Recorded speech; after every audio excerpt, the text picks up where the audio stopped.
Hi everyone, welcome to Get Well with Dr. Shel. I am Dr. Shelena Lalji, better known as Dr. Shel, and I know as a board-certified OBGYN and a functional medicine expert, your health is unique and deeply personal. It is a combination of genetics, lifestyle, and environment. Know this, no matter what your starting point is, you are never powerless over your health. Being on a health journey is a marathon, not a sprint. This podcast is about walking you through many different perspectives on health conditions, symptoms, and solutions that can help you get from fatigued to fabulous. My mission has always been to offer my patients and community the best of mental, physical, and spiritual wellness. You can learn more about me and my wellness center and schedule your telehealth appointment at drshel.com. We can support you no matter where you are in the world. This podcast is a powerful and simple way to carry the wisdom of thought leaders from around the world in your pocket and continue to develop your own healing journey every single day. So let the journey begin. Hello, everybody. Thanks for joining me today. Today, I'd like to speak to you about something very, very important to all of us, and that is the art of loving your imperfections. Where did this desire to be perfect originate from? Was it the media, society, our own vanity or mentality? It's no secret that the amount of pressure we put on ourselves daily to strive for perfection, but at what cost, have we asked yourselves? Our own mental well-being is the cost that we are paying, is the price that we are paying to try to strive to be perfect. We are forgetting to love ourselves wholly for who we are on the inside and the outside, when realistically, the word imperfect actually spells I'm perfect. Embracing, accepting, and finally loving our imperfections not only change our mindset and our lives, but also that of those around us. Isaac Fowler said, "Your imperfections are marks of authenticity, and that is the beauty of you." There's a beautiful book that Brené Brown has written called The Gifts of Imperfection. It's one of my favorite books because it really focuses on what a gift it is to have those imperfections. It is what makes us human. It is what makes us all individuals and beautiful as individuals. Researchers actually believe that perfectionism plays a very important role in not only causing, but also perpetuating depression. The perfectionism diathesis stress model, according to McGill University's Vera Beckes and colleagues, proposes that the effects of life stress, that is, failure, that a lot of people consider, the effects of that on depression are intensified for individuals with higher levels of perfectionistic vulnerability. What this means is that if you are continuously waiting for things to go wrong, when they eventually do go wrong, your mood will take an enormous hit and could land you in a depressive state or episode. It's what I tell a lot of my patients. Why do we want to suffer twice? Why do we want to wait for the other shoe to fall? Why do we want to anticipate that because several things may have gone wrong in our lives, that is just what's going to continue to happen? And so we don't even wait for that event to occur. We're already going through these emotions of not only depression, but also anxiety, and also just this feeling of being a failure before anything even goes wrong. And what's to say that everything won't go right from this point forward? We are perfect human beings just as we are, just as we are. We just have to recognize that and love ourselves for it. Susan Hain is a spiritual blogger and online course creator whose mission is to help soulful creatives live genuinely from the heart. And she believes that all the wisdom a person needs can be found inside their own souls. Self fragmentation is a common practice of segmenting yourself apart into pieces that you either like or you dislike, and consciously deciding which parts to actually hide and which to show the world. It's sort of like when we talk about having a private face and a public face. And we decide based on what we like or dislike or think that others will like or dislike what we're going to show to the outside world versus what we're going to keep for ourselves. Now, the idea for perfection is impossible to achieve. I believe we all agree on that one notion. But what we need to remember is there's truly no need to be perfect. We simply don't have to. In fact, it is our imperfections that typically draw people to us or are the most lovable traits to those who are truly meant to love us.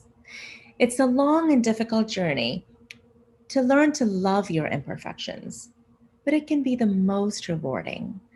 That means going beyond learning to love the imperfections that you know of yourself, personality wise alone.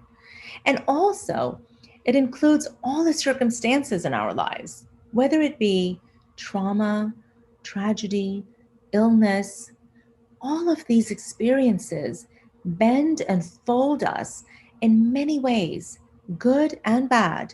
Eventually, together, they create a whole that is far more complete than the parts that we focus on. I can truly speak from personal experience. As a lot of you know, the past 4 years of my life have been rather tough, traumatic, filled with a great deal of sadness, perhaps, a lot of disappointments, and very tough times. My husband, my sweet, darling, amazing, incredible husband, at the age of just 51 years of age, was diagnosed with ALS, amyotrophic lateral sclerosis, also known as Lou Gehrig's disease, which, in my humble opinion, is one of the worst diseases this world has seen because it robs it robs you of everything that you potentially had, all of your motor functions, your ability to walk, to talk, to move, to do things with your hands, to eat, to swallow, down to the ability to breathe. It eventually takes away every single motor function that you've had. When Ayaz was diagnosed, it was very, very difficult for all of us, for my entire family, for my kids, myself, and for Ayaz, of course. And we had to learn, and it took us a while. So I won't say it's easy when you're going through tragic events or serious illnesses. It's not easy to see the bright side of that. It's not easy to see the gift in that. It's not easy to see the blessings and the grace in that. But we see it now. We eventually see that through that tragic illness and through that time of just so much pain and so much heartache, that's where we all got so connected with our own inner being, our souls, and God, and really got that connection and gratitude and the ability to really and truly appreciate each moment that we do have, because it was made very clear to us that life is very unpredictable, that in life, there is no guarantee that we're going to see tomorrow. This was just compounded by the diagnosis that I personally received 2 years, almost to the date after my husband was diagnosed, of breast cancer.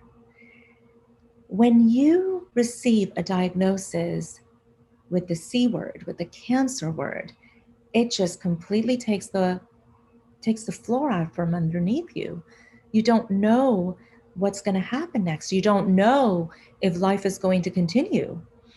And through that diagnosis, and it became a lot easier for me after the ALS, that not once after my cancer diagnosis did I ask, why is this happening to me? Why me? Why now, after all this other tragedy, am I now suffering with this? Why are my kids, who were only 16 and 13 when Ayaz was diagnosed, why are they having to see both parents have life threatening illnesses? And then I had to look at myself as, you know, post surgery, post radiation, post chemotherapy, changes occur in your body. I had to view that body still as a perfect body. I could not focus on that as an imperfection. And whenever I did see an imperfection, I grew to love that imperfection. Because to me, every scar tells a story. Every scar tells you and the world that you have lived. You have lived life to the fullest, and you have an important story to tell.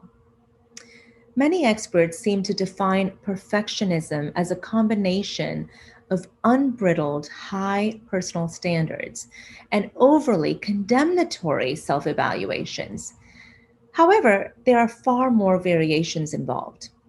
Perfectionism is increased over time. A meta analysis of birth cohort differences from 1989 to 2016 was looked at. Perfectionism actually has grown over time. The idea of wanting to be perfect and striving for perfection and having those high standards where you don't forgive yourself unless you achieve them has grown as this world has progressed. And in fact, it makes you realize that we're actually going the wrong way. We need to accept our imperfections. We need to evolve and know that we are imperfect and beautiful. And we need to love that. Because we know, and research has shown, that perfectionism can critically impact health, both mental and physical health. In a recent study conducted by Thomas Curran, a lecturer in the Department of Health at the University of Bath in the United Kingdom, and Andrew P. Hill of York St. John University, also in the UK, the authors explain that socially prescribed perfectionism is the most debilitating.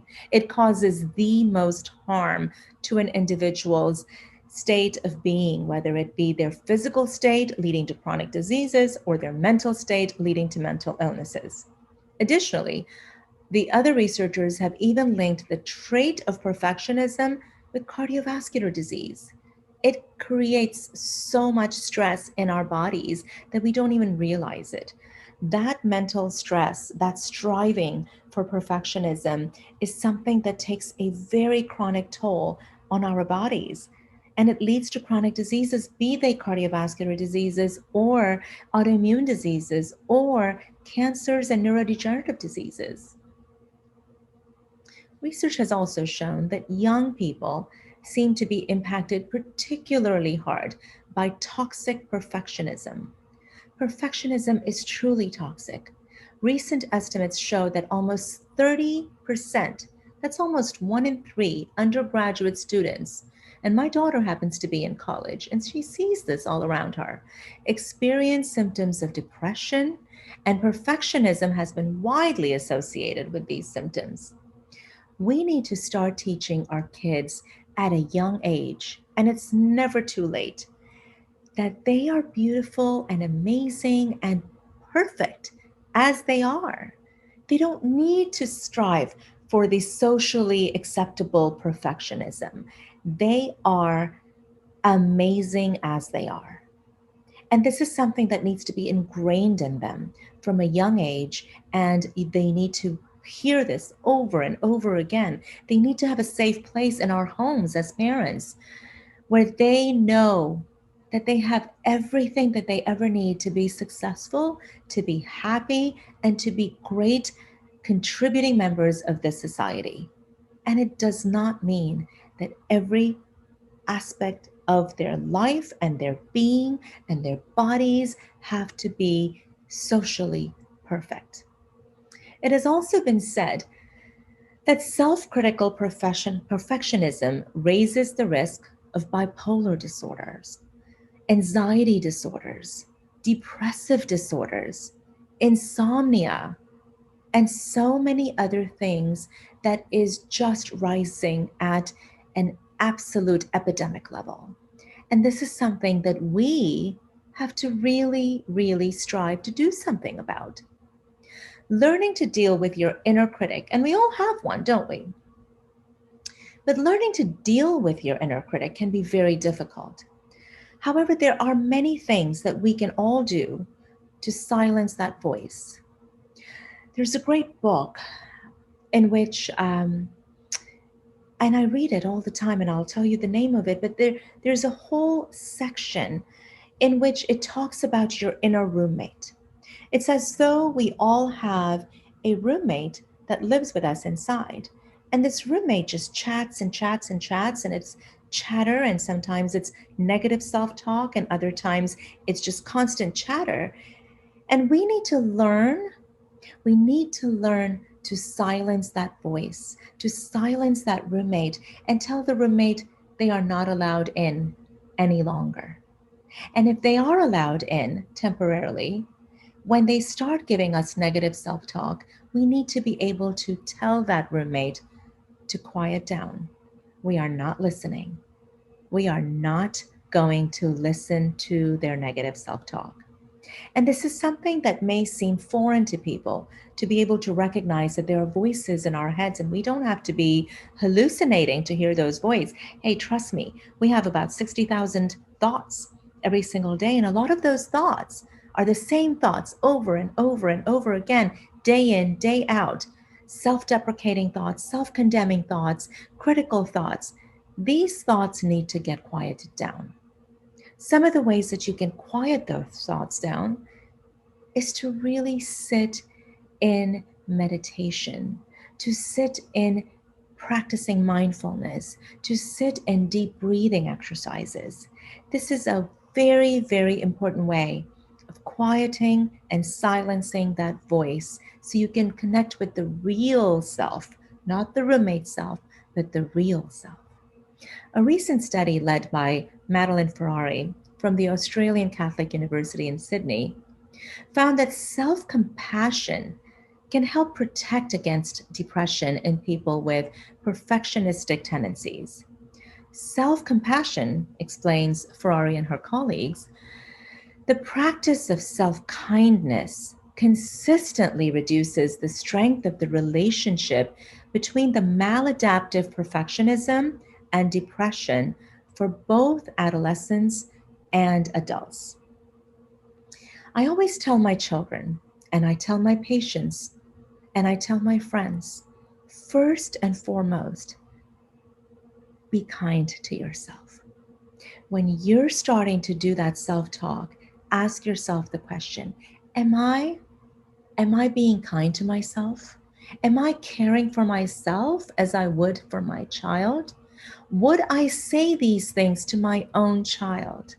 Would I self deprecate? Would I say condemning things to my child? The answer is no, we would not, because we protect them, we shelter them, we practice compassion with them, we are giving to them. We need to do the same for ourselves. Have self compassion, have self care, have kindness to yourself. Again, there are many things that you can do to silence the self criticizing inner voice. Mindful self compassion training and yoga training, for instance, have both been proven to help in multitudes of studies. Clinical trials of the former have yielded very promising results with 8 weeks training courses. They show to actually boost the participants' level of self compassion by about 43%. And it's the practice. We have to practice that on an ongoing basis. The other thing that we need to remember is self compassion predicts acceptance of our own and others' imperfections. So, once again, self compassion predicts acceptance of our own and of others' imperfections. It also offers many personal benefits. However, whether and how the benefits of self compassion may transmit to others, that remains unclear because it depends on how much they actually absorb this into their personal energy field. One way was demonstrated across three different studies in which the benefits of being self compassionate spreads from oneself to others by increasing acceptance of one's own imperfections. And this may in turn enhance acceptance of others' imperfections. When we are practicing self compassion, self care, self love, self acceptance, we create this positive, energetic field around us. And when people are around us, and this is what we call energy medicine and the field of energetics, when people are around us, they actually feel these frequencies. And they might be very invisible, but they're almost tangible. And you can relate to this because a lot of you ask yourself the question. I'm sure you have perhaps a person in your life that you feel like anytime I get around this person, I just feel uplifted and I feel positive and it makes me feel so good. On the contrary, you might have another person in your life or persons in your life where every time you get around them, you might just feel these heebie jeebies, like these feelings of just negative, and you leave their presence just not feeling good overall, whether it's good about yourself or just good overall. That's their energetic field that you're feeling. You're feeling the positive ones as well as the negative ones. So, embracing and accepting your flaws means that we're understanding and accepting that every person is fallible. We all are. And that it is absolutely possible to be good, successful, and lovable despite our imperfections.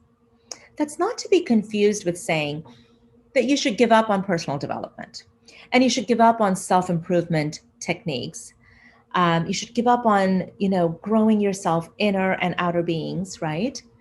It also does not mean that we want to hold on to, oh, nobody's perfect mentality. What it instead means, the thought is to practice being more kind to ourselves about things that don't go well in life, about things that are seemingly out of your control. So, those are the important things that we have to really, really focus on. Remember, and I had to learn this the hard way, being a physician for gosh, almost 25 years, being in the healthcare field, being that person who was used to problem solving and taking away people's symptoms and treating their diseases and operating and doing surgeries and delivering babies and all of those things just puts you in this position where you feel like, you know what, I can really help people. I have this education and this expertise and I can do this. And then you're just slammed with inside your own family. When my husband was diagnosed with an incurable, unstoppable disease like ALS, that was God telling me, honey, you really don't have any control.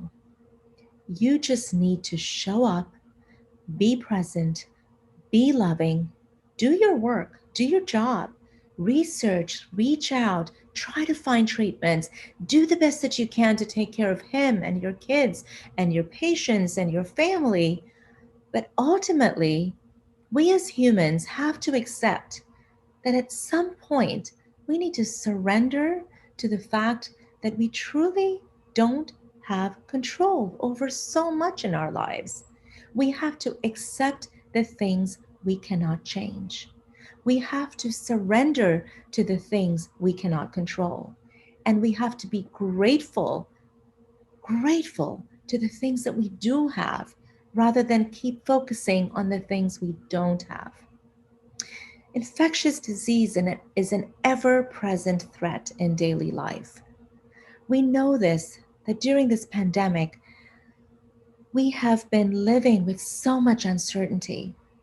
My own father, my own father in January of 2021 lost his battle to COVID 19. And it was extremely, extremely heartbreaking because he was my hero.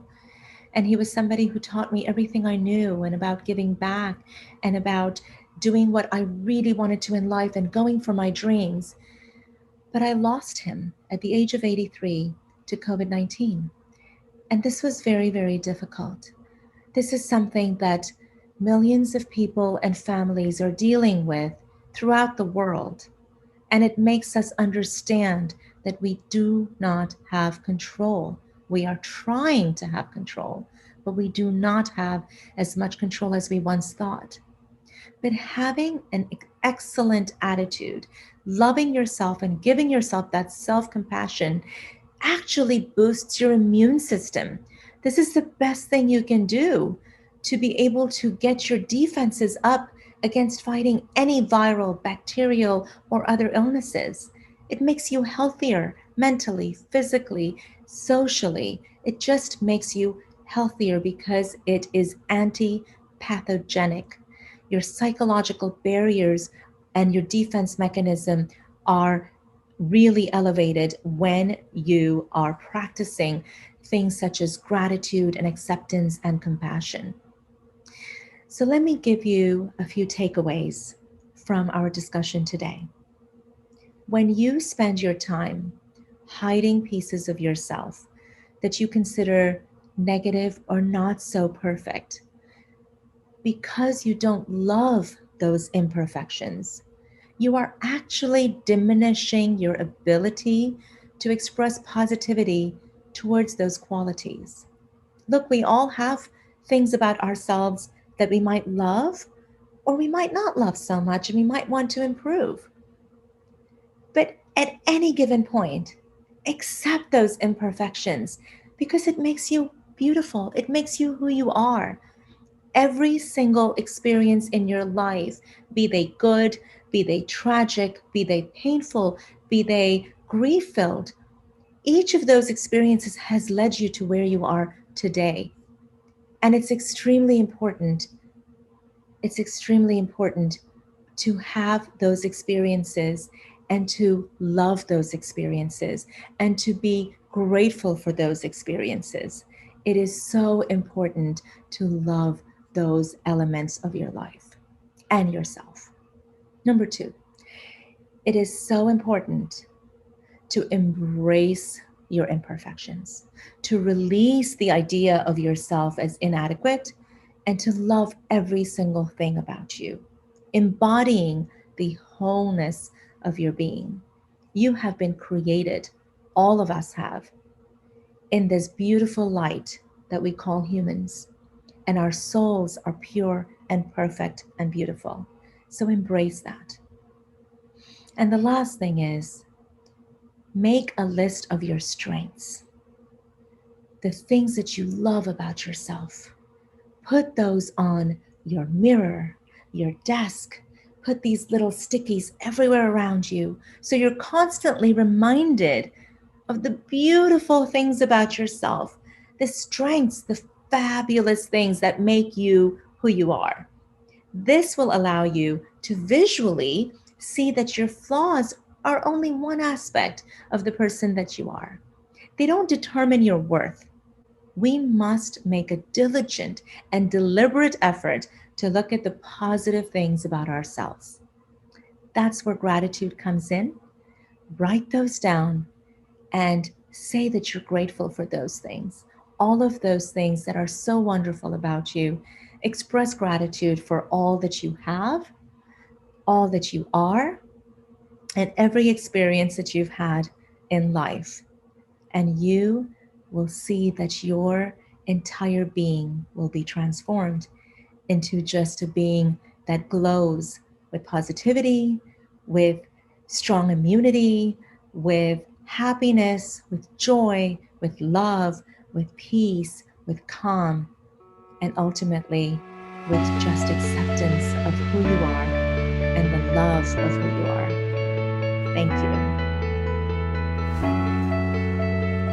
Thank you so much for making time for today's podcast with Get Well with Dr. Shel. I know that this conversation and education can help you to create your best life possible on every level. So definitely tune in to hear the newest expert and learn the latest protocols to support your best health journey. You can learn more about me and my wellness center at drshel.com, drshel.com, and I hope that you will make time to come visit us in the Houston area to take a deep dive on self-care. My team and I are completely devoted to helping you live a better life from this moment forward. The best days of your life are ahead of you, I promise. This podcast is a powerful and simple way to carry the wisdom of thought leaders from around the world in your pocket and continue to develop your own healing journey every single day. So let the journey begin.